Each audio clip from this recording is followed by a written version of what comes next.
Om Sri Sai Ram. We are starting a new topic today. It's called inverse trigonometric functions.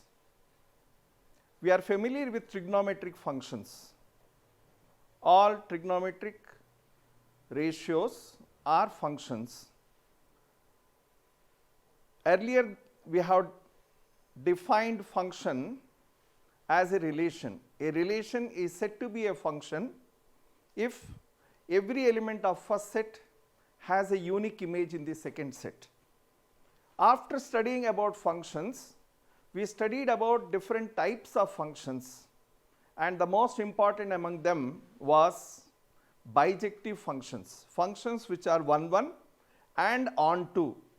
If these two properties a function has got, it is called bijective.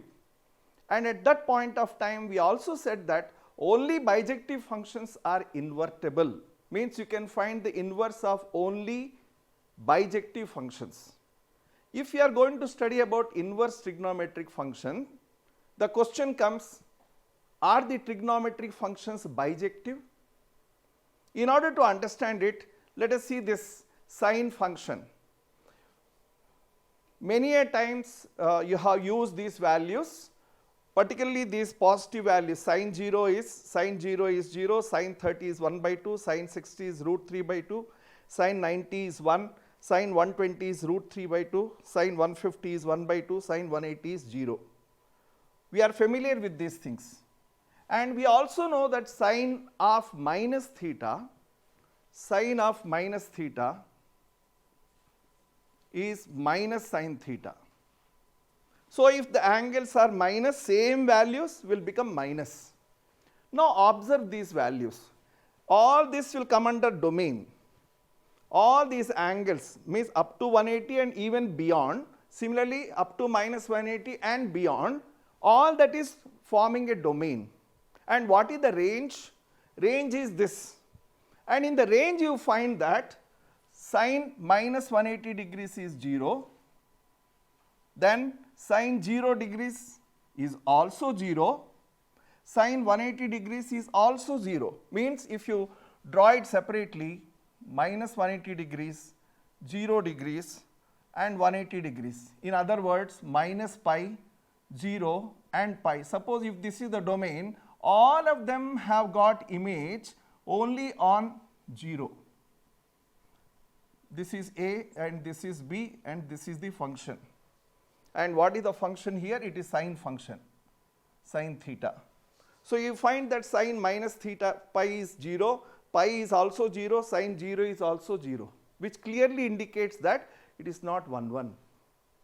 So it is not bijective. So you cannot study about inverse trigonometric functions. Why? Because trigonometric functions are not bijective. Take one more value. Sine 60 degrees is root 3 by 2. Sine 120 is also root 3 by 2. Sine, both the values are giving you both. Sine 60 is also root 3 by 2. Sine 120 is also root 3 by 2. So what it indicates? Two elements have got same image. When two elements have got same image, the function is called many one. Since it is many one, inverse is not possible. Why? Because it is not bijective. Then how can we study inverse trigonometric functions? We can still study inverse trigonometric functions if we put certain restrictions. Now for example, just observe from here till here, do you find any value repeated in the range? Sine minus 90 is minus 1, minus 60 is minus root 3 by 2, minus 30 is minus 1 by 2, sine 0 is 0, sine 30 is 1 by 2, sine 60 is root 3 by 2, sine 90 is 1. We find that no value is repeated, means each element has got independent image. So this, if you take this restriction from minus 90 to plus 90, we find that trigonometric functions are invertible because they become 1, 1 and onto. So what are these restrictions?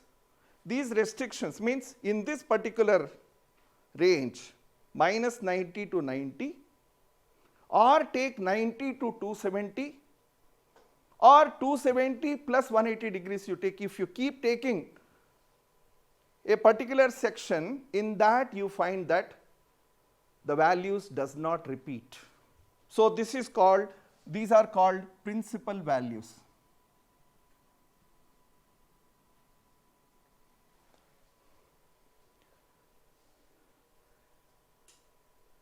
Now, let us come to a very practical situation which all of you face.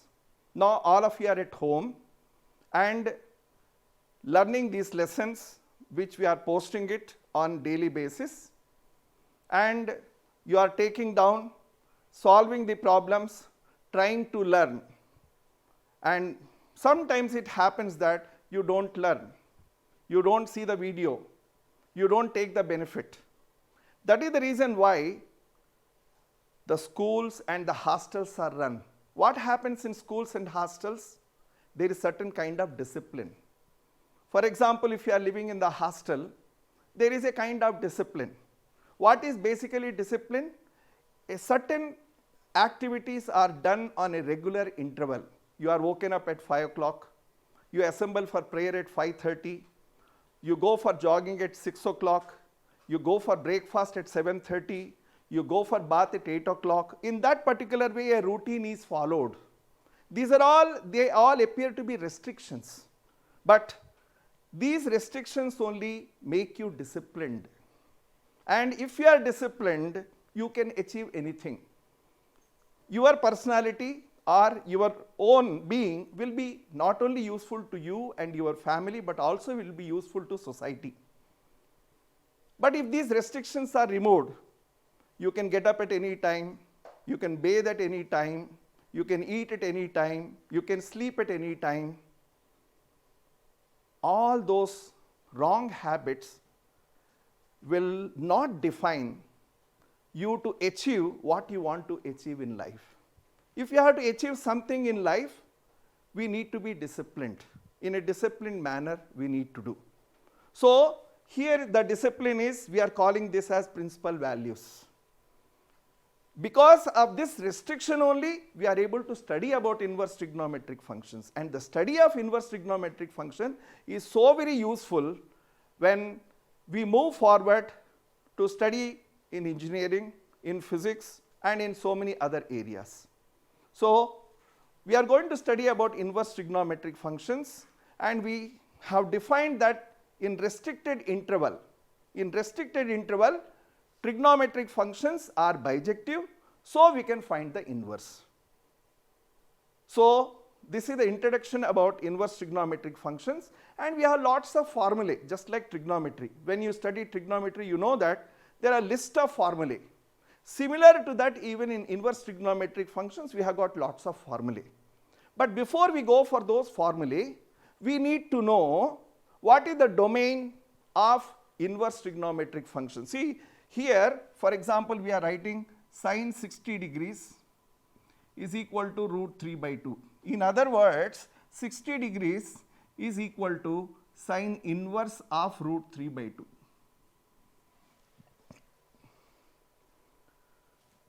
Sine 60 is root 3 by 2. When you take sine to other side, becomes sine inverse. Sine inverse of root 3 by 2 is 60 degrees.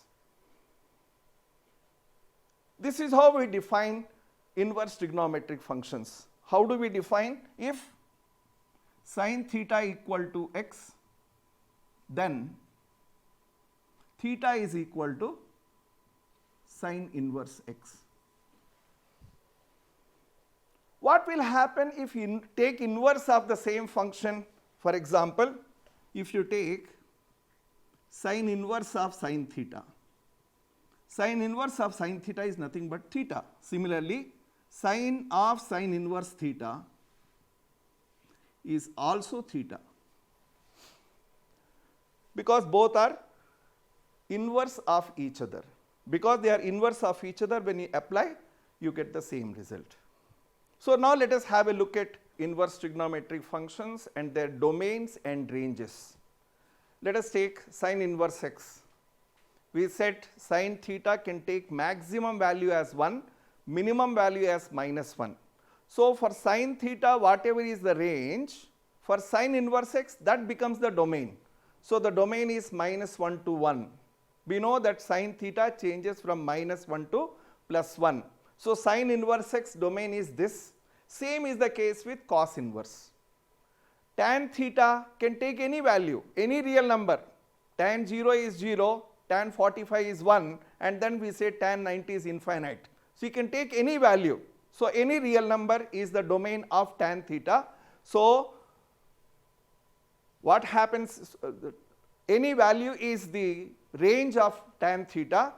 So that R, which is any value, becomes the domain for tan inverse x. Same is the case with cot inverse x.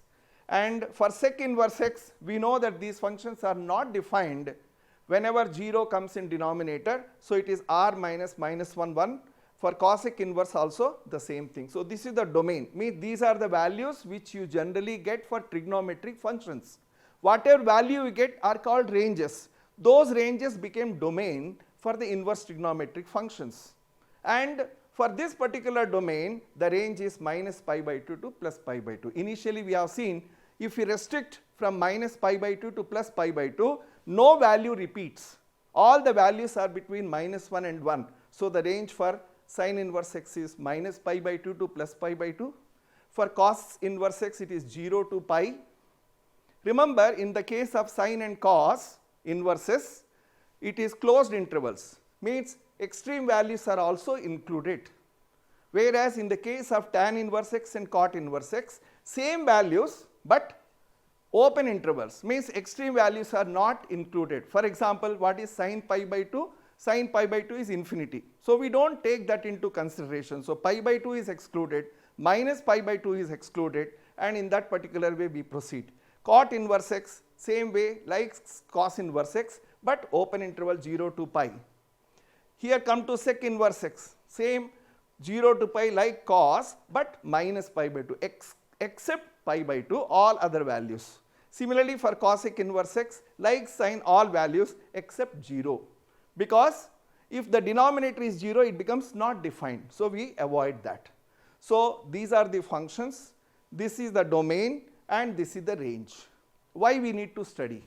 Because if he gives any value, let us say he says sine inverse of 150 degrees, the answer which you are getting must be between this principal range. If it is beyond that, we have to see what is the similar angle which will come within the range. For that particular reason, we need to know the ranges of the function. Apart from that, just we have studied that sine theta is one function, cosec theta is its inverse. So how do we write sine theta equal to 1 by cosec theta, or cosec theta is equal to 1 by sine theta? Similarly here, we have sine inverse of 1 by x is cosec inverse x, cos inverse of 1 by x is sec inverse x, tan inverse of 1 by x is cot inverse x. Means sine inverse x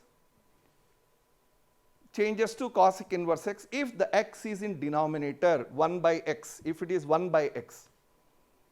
Same is the case, you can write cosec inverse 1 by x will become sine inverse. So with the help of these three, you can write the other three on your own. More important are, as we study in trigonometry, in the first quadrant we say all are positive. In the second quadrant, when the angle is between 90 and 180, sine theta and cosec theta are positive. In third quadrant, we say tan and cot theta are positive, and in the fourth quadrant, cos and cosec theta are positive. So based upon this, we have learned sine of minus theta is minus sine theta. On same way, sine inverse of minus x is minus sine inverse x. We have studied that cos minus theta is cos theta, but here it is cos inverse minus x is pi minus cos inverse x. In three cases, it is pi minus, one is cos, one is sec, one is cot. Whereas for sine inverse minus x, tan inverse minus x, cosec inverse minus x, it changes to minus of the same angle. So if you know these formulae, we will be able to solve the problems of this exercise, and these exercise problems are so very simple that you don't find any problem in the examination asking for 4 marks or 5 marks or 6 marks. Always the problems are for 1 or 2 marks. So let us move on. Even though we have another 10 formulae, those 10 formulae we will discuss when we are going to continue this particular inverse trigonometric function in the next session, because those are not required for the solving the problems of this exercise. Once again, please have a look at it. This is called domain. What is domain? What was the range of sine theta becomes the domain. What was the domain there becomes range, range becomes domain. Whatever was the range of sine theta becomes range, and whatever was the range becomes domain. So please keep this in mind. -1 to 1, remember this is a closed interval, that is -1 and 1 both are included. Here minus pi by 2 are included. Very easily you can learn it, because more or less all of them are same and it goes in the correct order. Minus pi by 2 like that. So if you remember that, you will be able to learn this formula without much difficulty. Whatever is applicable for cos, applicable for sec. Whatever is applicable for sine is applicable for cosec. Whatever is applicable for tan, similarly for cot, because it is made of sine and cos ratio. So learn these formulae. These formulae are again very, very important. Even though problems are asked for 1 or 2 marks, they are basically based upon these formulae. So let us go to the problems directly, instead of going through the second list of formulae which we will take up. So let us come to very simple problems, means just objective problems I should say. There is nothing to solve in it, where we will be using the formulae which we have learnt. Let us begin with the first one, sine inverse minus 1 by 2. Recollect the formula. What was the formula? Sine inverse minus x is equal to minus of sine inverse x. So use that here. So this will become minus of sine inverse 1 by 2. Recollect, for which angle sine theta was 1 by 2? It is for 30 degrees. So the answer is minus pi by 6. Pi by 6 is 30 degrees. Go to the next one, cosec inverse 2. There is no minus sign inside, so nothing to worry. Think for which angle cosec theta was 2. Sin 30 is 1 by 2, cosec 30 is 2. So cosec inverse 2 is equal to pi by 6, 30 degrees. Third one, cos inverse minus 1 by 2. Once again go back to the formula which you have learned, which says cos inverse minus x is equal to pi minus cos inverse x. So use that here. So this will become pi minus cos inverse 1 by 2. Now think about for which particular angle cos theta was 1 by 2. And we know that cos 60 is 1 by 2. 60 is nothing but pi by 3. So this can be written as pi minus pi by 3. Answer is 2 pi by 3. So in this manner, these small simple problems which are just objective problems are just for 1 mark, you will be able to solve, and we will take it forward in the next session and complete this particular exercise. Thank you. Sai Ram.